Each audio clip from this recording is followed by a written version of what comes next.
میری زندگی میں جو سب سے بڑا ہے، لوگ کہتے تھے کہ میں اپنے والد کی بہت خدمت کرتا ہوں، والدہ کی بھی، مگر وہ 9 سال بیڈ ریڈن رہے تو ہم بہت اٹیچ تھے آپس میں، ہماری فیملی ساری کلوز نیٹڈ ہے. جیسے اس کے فادر میرے ماموں تھے، وہ بھی صدمہ ہے آج تک. والد جب چلے گئے تو میں نے کہا یہ تو چلے گئے. اس کے بعد مجھے سمجھ نہیں آتی ہے آج تک کہ میں اب تنہا ہوں یا میں کیا کروں.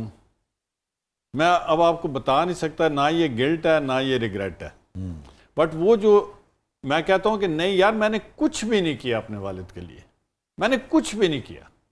میں اور کرتا، دنیا کہتی بہت کچھ کیا، میری امی کہتی تھی تو کیوں گھبراتا ہے. تو یہ جو احساسات ہیں نا، یہ بعد میں آپ تنگ کرتے ہیں. اگر میں ان کے 2 گھنٹے بیٹھتا تھا یا 2 گھنٹے ان کی خدمت کرتا تھا تو میں کہتا ہوں کہ یار وائی ناٹ 3 hours. اگر میری ماں کو اے سی پسند نہیں تھا تو میں اس گرمی میں 2-3-4 گھنٹے اس کے پاس اور بیٹھ جاتا. وہ حالانکہ مجھے بہت دعائیں دیتی تھی.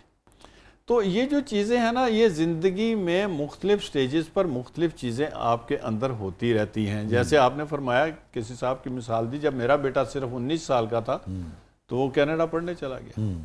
آپ یقین کریں کہ میں ساری رات آنکھوں سے آنسو نکلتے تھے کہ اتنا چھوٹا بچہ جس کو اتنے لاڈ پیار سے پالا اور میں چاہتا تھا کہ فوج میں جائے، وہ کہاں یورپ میں چلا گیا. تو مختلف گانے ذہن میں آنے، مختلف شاعریاں آنی کہ میں نے اس کو کیوں بھیج دیا، پھر دوسرا بھی چلا گیا. تو یہ جو چیزیں ہیں نا، یہ احساس سے جدائی. تو کل صاحب آپ کے دونوں صاحبزادے اس وقت باہر ہیں یا آ گئے ہیں پڑھ؟ جی دونوں باہر. میں اگر آپ سے یہ پوچھوں کہ سارے عرصے میں آپ کو زندگی میں کس موقع پہ دونوں کی سب سے زیادہ شدت سے یاد آئی ہو، یا کمی محسوس ہوئی ہو کہ یار ٹھیک ہے پڑھ رہے ہیں، جدائی ہے، دوری ہے، مگر آج یہاں اس وقت ہوتے یا ہونا چاہیے تھا؟ میرے گھر میں کٹ بہت ہوتا ہے. میں نے آپ سے عرض کی نا، میں بہت زیادہ فیملی.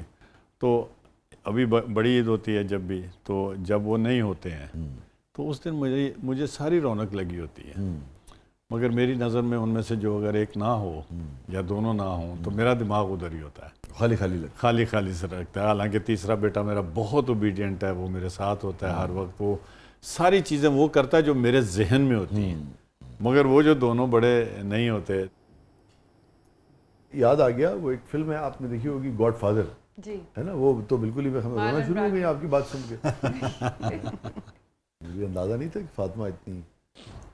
تو اس میں نا وہ سارا گھرانہ اکٹھا ہے، جب فلم شروع ہوتی ہے، ناول بھی شروع ہوتا ہے، سیم ہے، سارا خاندان اس کا اکٹھا ہے، مارلن برانڈو کا نا، اور مائیکل نہیں آیا ہے. تو تصویر کھینچنے لگتی ہے تو وہ انکار کر دیتا ہے، کہتا نہیں مائیکل آئے گا تو تصویر کھینچے، کیونکہ اس کے بغیر پکچر مکمل نہیں ہے. تو کتنا ہی کیوں نہ ہو سب، مگر وہ کسی ایک شخص کے بغیر بھی وہ تصویر ادھوری ہی رہتی ہے. بیگم صاحبہ یہی سوال اگر آپ سے کروں میں، آپ ماں ہیں، آپ کیسے دیکھتے ہیں؟ میں تو میرے خیال میں سو نہیں پاتی جب تک میں بچوں کو ان سے بات نہ کر لوں. میں جاگتی رہتی ہوں ساری رات. مجھے چاہے رات کے 2 بجے ٹائم ملے، میں ان سے بات کر کے سوتی ہوں. اگر نہ کروں تو ایسے ہوتا ہے جیسے میں نے آج کوئی چیز چھوڑ دی ہے، جس پہ اکثر یہ مجھے کہتے ہیں کہ اتنا مت کرو، لیکن میں ماں ہوں. ایکچولی میں ان کے جانے میں بالکل ایگری نہیں کرتی تھی. پڑھ کے وہ لوگ واپس آ گئے تھے دونوں، یہاں بہت اچھی جابس پہ تھے ماشاءاللہ. تو بس ملک کے حالات کچھ ایسے ہوئے کہ ان کی کچھ پرورش ایسے کی ہوئی ہے کہ وہ بہت اسٹریٹ فارورڈ بچے ہیں. تو کہنے لگے بابا، میرے سے وہ ایسی بات نہیں کرتے تھے، مبشر سے ہی کرتے تھے، بابا ہمیں یہاں پہ 2.5-3 لاکھ روپیہ ملتا ہے، ہم کیسے گزارا کریں اس میں. تو انہوں نے کہا تم کیا چاہتے ہو؟ ہم باہر جانا چاہتے ہیں. بڑے کو تو خیر کینیڈا کا پڑا ہوا تھا، اس کو ایڈوانٹیج بھی تھی، وہ چلا گیا. کچھ اس کی سپورٹ ایسی تھی کہ اس کو کافی زیادہ ایڈوانٹیجز تھی، تو وہ چلا گیا. ایک چلا گیا، میں نے کہا نہ جاؤ. انہوں نے کہا جانے دے، یہ واپس آ جائیں گے، یہ نہیں وہاں رہ سکیں گے. چلے گئے. اور میں نے کہا ایک دفعہ چلے گئے تو نہیں آئیں گے. پھر دوسرے کی باری آئی، اس کا بھی یہی. وہ تو ان کی میئرشپ کی نظر ہوا بیچارہ، وہ بھی بہت اچھی جاب پہ تھا، تو اس کو بھی ایک دم جانا پڑا. وہ امریکہ چلا گیا. لکیلی پڑھے ہوئے تھے تو ان کو جلدی جلدی ان کے کام ہو گئے. کسی وقت کافی زیادہ پریشانی ہوتی ہے کہ اکیلا بچہ ہے، جو چھوٹے والا ہے وہ بیچ والے سے 10 سال چھوٹا ہے، اتنا گیپ ہے. تو میں اکثر جب اس کو ہر کام اکیلے کو کرتے دیکھتی ہوں تو میں کہتی ہوں زندگی کا تو کوئی پتہ نہیں، مجھے کچھ ہو جائے ان کو تو یہ اکیلا بچہ کس طرح سنبھالے گا ہمیں. یا ہم بیمار ہوتے ہیں یا تو وہ اکیلا کھڑا ہوتا ہے. اس وقت مجھے تکلیف ہوتی ہے بہت زیادہ کہ نہیں، بچوں کو پاس ہونا چاہیے تھا. لیکن ہمارے ملک کے حالات ہیں کہ بچوں کو یہاں سے نکلتے جا رہے ہیں بچے. درست کہہ رہی ہیں. بہت بچے نکلتے جا رہے ہیں، ہم نے ان کی بھی زندگیاں دیکھنی ہیں. آپ یقین کریں میری زندگی میں جتنی بڑی خوشی یہ کچھ دن پہلے آئی ہے. میرے بیٹے کے گھر 18 سال بعد بیٹی دی ہے، اور میں اپنی تھوڑی تکلیف کی وجہ سے سفر نہیں کر پا رہی. تو یہ بہت زیادہ مجھے ہو رہا ہے کہ وہ کہے گا کہ میرے گھر اللہ تعالیٰ نے اتنے عرصے بعد خوشی دیا اور میری ماں نہیں آ سک رہی. میں ان کو کہتی ہوں آپ چلے جائیں، کہتے ہیں تیرے بغیر کیسے جاؤں. کچھ یہ جو چیزیں ہیں یہ کافی زندگی میں آپ کو نا ڈسٹرب کرتے ہیں. اس وقت میرے پھر دل سے دعا نکلتی ہے کہ اللہ میاں ہمارے ملک کو اس قابل کر دے کہ ہمارے بچے اتنی دور نہ یونیورسٹیاں جائیں، ہو، روزگار ہو، لا اینڈ آرڈر ہو، کسی بھی کہ ہمارے بچے مجبوری اتنی کی دور نہ بنا پہ جائیں. ہمارے کوئی بچہ نہ جائے. انڈسٹریل بیس نہیں بن سکا، بچے ایگرو بیس تھا Yes, sir. خراب ہو گیا. کسی بن نہیں مجبوری پا کی بنا پہ نہ سب جائے. پڑھے مجبوری لکھے کے بچے پڑھے جو ہیں لکھے باہر بچے جو ہیں وہ نکلتے جا جا رہے رہے ہیں ہیں. باہر. کیونکہ آپ جو بات کر رہی نا بیگم صاحبہ، یہ آج ڈسکشن ہوئی، کبھی کبھار ہمارے پروگرام میں ہو جاتی ہے اور کہیں ہو جاتی ہوگی. اس طرح سے لکھنے والے نہیں رہے. یہ اتنا بڑا انسانی المیہ ہے. ہمارا 1.5 کروڑ آدمی جو باہر ہے، بیویاں، بچے، ماں باپ، ان سے جڑے ہوئے رشتے، کوئی ان کی کہانیاں لکھے تو میرے خیال میں لوگوں کی چیخیں نہ رکیں. دیکھیں میں تو پبلک اتنا کا بڑا آدمی ہوں نا، میں نے میں آپ تو کو پبلک کا آدمی ہوں. آپ سوچ نہیں سکتے کہ ہم کیا کیا سارا دن دیکھتے جی ہیں. جی ہاں. یس. امیجن کریں 40,000 والا بندہ جو ہے آج کیسے زندگی گزار رہا ہے، یا 50,000 والا. کل صاحب یہ فرمائیے، کوئی ایسا گلٹ جس پہ کانشیس جو ہے وہ کچوکے لگاتا رہتا ہو کہ بھئی کل مبشر جاوید یہ مجھ سے زندگی میں غلطی ہو گئی؟ ہوتا ہے، اور میں وقت سے پہلے چلا جاتا ہوں، جا کے اس سے معافی مانگ لیتا ہوں کہ بھائی that is ہم the بھلا best. دینے والے ہیں دونوں میاں بیوی، ہم فوراً بھلا دیتے ہیں. یہی وجہ کہ ہم ایک ہیں family, we are very comfortable. ہم کمفرٹیبل. آپ کو ایک چھوٹی سی بات سنا سکتا ہوں؟ میں پولیٹیکل ورکر تھا، ایک علاقے میں میری ڈیوٹی لگ گئی. میں گیا، صبح سارے افسر بھی آئے ہوئے تھے. میں یا صادق صاحب کو اللہ زندگی تندرستی دے، ان کا حلقہ دیکھتا تھا کیونکہ وہ ہمارا دوستی بھی ہے، وہ اسپیکر. تو میں وہاں گیا تو گٹر میں پانی تھا سمن آباد پورے میں. تو گٹر میں وہ ایک صفائی کرنے والا ہمارا بھائی گھسا ہوا تھا. تو سارے افسر کھڑے تھے، میں بھی تھا. وہ باہر نکلا. اب یقین کریں جنوری کا مہینہ تھا، میں نے اس کو گلے لگایا. آپ کو پتہ گٹر کی کنڈیشن، اور میں نے جیب سے نکال کے اس کو انعام دیا. He was watching all around کہ میں یہ لوں یا نہ لوں. میں نے کہا یہ تمہیں میں نے انعام دیا، یہ بہت کچھ لیتے ہیں.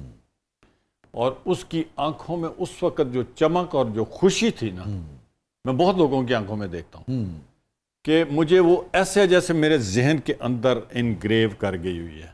جیسے کہ آپ نے کہا اس کو بھی فیل ہوا ہوگا کہ ہاں میرا بھائی جو ہے ہاں، وہ میرے ساتھ کھڑا ہے. یعنی کہ میں صفائی والوں کو سینیٹری ورکر کہتا ہوں. میں نے آج تک سویپر نہیں کہا. جب میں میئر تھا تو میں نے یہ کہا کہ یہ سویپر یونین ختم کرو، سینیٹری ورکر.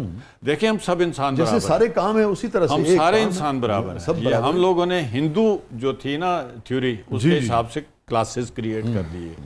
تو we have to live according to teaching of my prophet Muhammad صلی اللہ علیہ وسلم. میں مسلمان نہیں ہوں اگر اپنے نبی کی باتیں نہ مانوں. ہم پوری طرح نہیں مان سکتے. اگر ہم پوری طرح مان جائیں تو حضرت عمر کے نام کے جو فنڈ دنیا میں بنے ہوئے ہیں، یہ سلطنت، یہ ملک اس طرح ہو جائے. درست فرمایا. سب بھائی ہیں اور ہر کام جو ہے معتبر ہے. میرے نبی نے کہا کہ اپنے سے چھوٹے کو خوش رکھو اور کسی کو تکلیف نہ دو. محترمہ، ہیپیسٹ مومنٹ آپ کی زندگی کا؟ ہیپیسٹ مومنٹ جب میرے سے شادی ہوئی. کہتے ہیں نا ڈکٹیٹر والی گل کی ہے نا تھوڑا ہیپیسٹ مومنٹ میں طے کراں جب میرا پہلا بیٹا ہوا تھا. اچھا سر آپ کا ہیپیسٹ مومنٹ؟ میں ڈیپوٹیشن پر سعودی عربیہ چلا گیا تو میرے والد تھوڑے بیمار ہو چکے تھے. اچھا. وہ حج پہ جا چکے ہوئے تھے تو میری ماں نے آ کے کہا تھا کہ لو اپنا ابا, وہ ان کی ڈیمنشیا ہو گیا تھا. اوہ اچھا. تو جب میں گیا تو خانہ کعبہ کے سامنے کھڑا تھا. میری ماں بھی میرے ساتھ تھی, میرا باپ بھی میرے ساتھ تھا. اللہ ان کو دونوں کو جنت میں بہت اعلیٰ مقام دے. میری بیوی بھی میرے ساتھ تھی اور میرے اس وقت 2 بیٹے تھے, وہ بھی چھوٹے چھوٹے کو احرام بنا کے میں نے گودیوں میں لیا. تو میں نے کہا اللہ میں تیرا شکر کیسے ادا کروں, جس کے لیے لوگ ترستے ہیں. میں اس گھر کے سامنے کھڑا ہوں اپنے سارے کنبے اور میرے ساتھ وہ ہستیاں ہیں جن کا تو نے قرآن میں کئی دفعہ ذکر کیا ہے, میرے ماں باپ اور میری اولاد اور میری بیوی. اس سے بڑھ کر کوئی اور پیارے لوگ ہیں. تو یہ سعادت جس دن مجھے ملی تو میں آپ کو بتاؤں کہ وہ مجھے آج بھی ایسے فلم ہے. اور میں بہت لوگوں کو کہتا ہوں کہ میرے سے زیادہ اور کوئی خوش قسمت ہو سکتا ہے. And I was on deputation, اور یہ کم فوجی افسروں کو ملتا ہے کہ وہ سرکاری طور پر سعودی عربیہ جائیں. تو that was the real happiest moment. باقی یہ میئر بننا یہ وہ بڑی خوشی ہوئی, اس کی بھی سٹوریاں ہیں مگر اس کے آگے کچھ نہیں. اس کے آگے سب سے بٹر مومنٹ زندگی کا؟ میں آگے تھا بارڈر پہ, چکوٹی سے تھوڑا پیچھے تھے تو باغ وغیرہ یہ وہ. تو اس علاقے میں ہمارے فوجیوں کے ہارسز بہت ہوتے ہیں. تو کلاس 3 میں تھا تو میں سعودی عربیہ سے آیا تھا واپس, وہاں پوسٹنگ ہوئی تو وہاں سے JVC کا ایک میں مووی کیمرہ لے کر آیا. تو ہمارے گھوڑے بہت ہیلدی ہوتے ہیں اور بارش تھی, سلپری تھی گراؤنڈ. تو چھوٹا سا بچہ تو میں اس کی مووی بنا رہا ہوں جیسے ایک باپ کو شوق ہوتا ہے. تو ایک دم گھوڑا سلپ ہوا, وہ گر گیا. میں نے وہ مووی کیمرہ ادھر ہی چھوڑا اور ودن اے منٹ اور سو اس کے منہ سے جھاگ نکلنے لگ گئی. اور وہاں کوئی ایسا تھا نہیں قریب جو میں لے جاتا. تو جہاں ہم نے وہ بنکر ٹائپ گھر بنایا ہوا تھا ادھر ساتھ ہی RVFC یعنی کہ وہی جو ویٹنری کے ڈاکٹر تھے وہ, تو وہ انہوں نے پاؤں شاؤں اس کے ملنے شروع کر دیے, ہاتھ شاتھ ملنے شروع کر دیے. وہ کوئی آدھے گھنٹے کے بعد ہوش میں آ گیا, منہ میں سے جھاگ تھی. تو میں نے کہا جاتے گھر میں ایسے کندھوں بازوؤں پہ اٹھا, میں کہا بیگم پتہ نہیں پتر بچتا ہے کہ نہیں بچتا. اتنا زیادہ تھا. جب منہ سے جھاگ نکل رہی ہو 5-7 سال کا بچہ ہو تو اس کے بعد جی سیم کڈ. تو اس کے بعد اس کو ہوش آ گئی. ہوش آ گئی تو کہتا ہے بابا ویئر از مائی ہارس. گھوڑا وہ ڈاکٹر پاس کھڑا تھا, کہتا ہے یہ رائڈر بن گیا. تو آج ماشاءاللہ وہ میرا خیال ہے چند ان پلیئرز میں سے جو پاکستان کے 2-4 ہیں. پاکستان کو منگولیا میں بھی, ٹرکی میں بھی, کینیڈا میں بھی, یونائٹڈ اسٹیٹس میں بھی, رشیا میں بھی, ہر جگہ وہ پاکستان کو ریپریزنٹ کرتا ہے. پہلے اپنی طرف سے کرتا تھا, اب شاید وہ کوئی کینیڈین ٹیم کا کیپٹن بھی ہے. اچھا اچھا اچھا, اللہ تعالیٰ سلامت رکھے. بہت بہت شکریہ کرنل صاحب, آپ نے وقت نکالا, آپ تشریف لائے.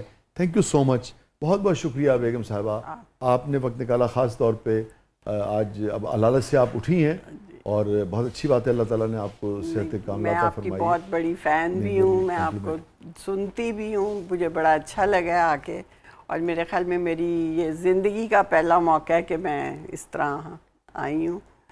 تو تھینک یو ویری مچ کہ آپ لوگوں نے ہمیں بلایا. بڑا کمپلیمنٹ آ رہا ہے. آئی ہوپ کہ آپ کی میرے بارے میں رائے کو تبدیل نہیں ہوئی, خراب تو نہیں ہوئی. اچھا شکریہ, بہت بہت شکریہ.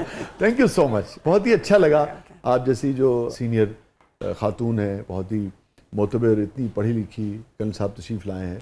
تو ہمارے شو کو بھی, ہماری ساری ٹیم کو بھی ایک انڈورسمنٹ ہوتی ہے کہ یہ ایک فیملی شو ہے, اور ہماری جو کوشش ہوتی ہے کہ لوگوں کو ہلکے پھلکے انداز میں مگر زندگی کے جو تجربات ہیں مختلف لوگوں کے, وہ ان تک پہنچیں اور لوگ ان سے استفادہ کر سکیں, کچھ سیکھ سکیں. تو اگین بہت بہت شکریہ, بہت اچھا لگا. تھینک یو ویری مچ, بہت شکریہ آپ کا شاہ صاحب. We are very grateful. Thank you so much. ناظرین, یہ تھا آج کا زبردست. اپنے فیڈ بیک سے ہمیں آگاہ کیجیے گا. اور بہت ہی پرانا ایک شعر مجھے یاد آ گیا, اسی پر پروگرام کا اختتام کرتے ہیں کہ تمہیں بھلانا ہی اول تو دسترس میں نہیں, تمہیں بھلانا ہی اول تو دسترس میں نہیں, جو اختیار بھی ہوتا تو کیا بھلا دیتے. اللہ